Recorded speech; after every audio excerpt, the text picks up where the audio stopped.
ஒரு அமைதியான இரவு. சிறிய ஒரு அறையில் 4 மெழுகுவர்த்திகள் மெதுவாக எரிந்து கொண்டிருந்தன. என் பெயர் அமைதி. இன்றைய உலகில் மக்கள் சண்டை, கோபம், பகை இவற்றில் வாழ்கிறார்கள். என் பெயர் அன்பு. மனிதர்கள் சுயநலமாகிவிட்டார்கள்.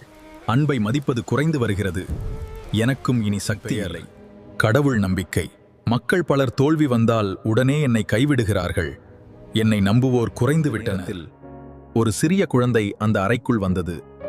அணைந்த விளக்குகளை பார்த்து அது பயந்து அழத் தொடங்கியது. அழாதே, நான் இருக்கிறேன் அல்லவா? என் பெயர் நம்பிக்கை. குழந்தையே, நான் எரிந்து கொண்டிருக்கும் வரை மற்ற எல்லா விளக்குகளையும் மீண்டும் ஏற்ற முடியும். குழந்தை மகிழ்ச்சியுடன் நம்பிக்கையின் ஒளியால் மற்ற 3 மெழுகுவர்த்திகளையும் மீண்டும் ஏற்றியது. எதுவாக நடந்தாலும் நம்பிக்கை மட்டும் அணையாம இருந்தால் அமைதி, அன்பு, கடவுள் நம்பிக்கை எல்லாவற்றையும் மீண்டும் பெற முடியும்.